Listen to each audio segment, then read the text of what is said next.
and it has an incredibly inspiring view of whatever you find most beautiful. Hey, are you coming? Yeah, just gotta find something to wear. shan sano ka bacdi waa la bedelaya facebooka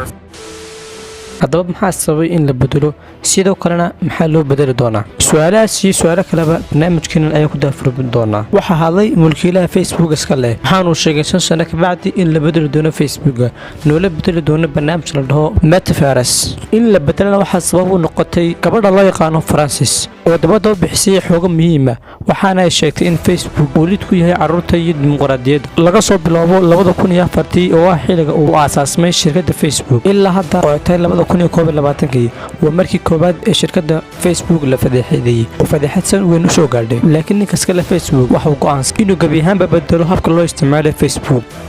oo bedelo metaverse haddaba metaverse waxay maxaanu noqon doonaa metaverse ma ka fiicnaan doonaa Facebook metaverse waa wax mala awaala oo aan jirin oo isla markaas qofka bini'aadanka loo sawirayo xitaa waxa uu noqon doonaa mid adiga laftada loo sheegaysto oo adigu aad noqoto laba qof oo kale sidoo kale dadku waxay isku kulmi doonaan isku arki doonaan qaab tiknoolajiyad ah oo leera oo meel kasta ay jecel yihiin ay ku kulmi karaan haddii doog noqoto iyo haddii fooq noqoto haddii guud noqotaba oo xitaa way ku wada sheekaysan doonaan sidii laba qof oo garabka isku hayo kale laakiin waxa soo dhan waa khiyaali dad badan ayaa rumaysan doona oo nolosha dhabta ka jeclaan doona kana doorbidi doona caalamka khiyaaliga ah caalamka khiyaaligana wuxuu noqon doonaa mid dhab ah oo la mid ah una eeg caalamka dhabta ah ee aan ku nool xitaa wuxuu leeyahay suuq iyo wadooyinkii dhismayaashii dhammaan wax kasta u dhayihiin taas oo sabab noqon karta in qofka noloshiisa dhabta ilaabo hadda intaas oo dhan sameeyeen waxa uu hadhay qurataa in online ahaan labadii qof ay isku laayaanba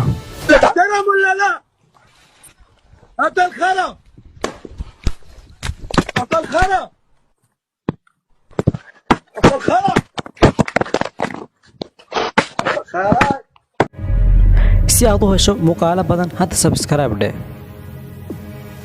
oo ka mid noqo kumanaanka qof ee ku xidhan channelkayga Xamse Jooqane nagu soo bir caalamkan cusub adoo ka faa'iido doona xogooyin iyo dhacdooyin la yaab leh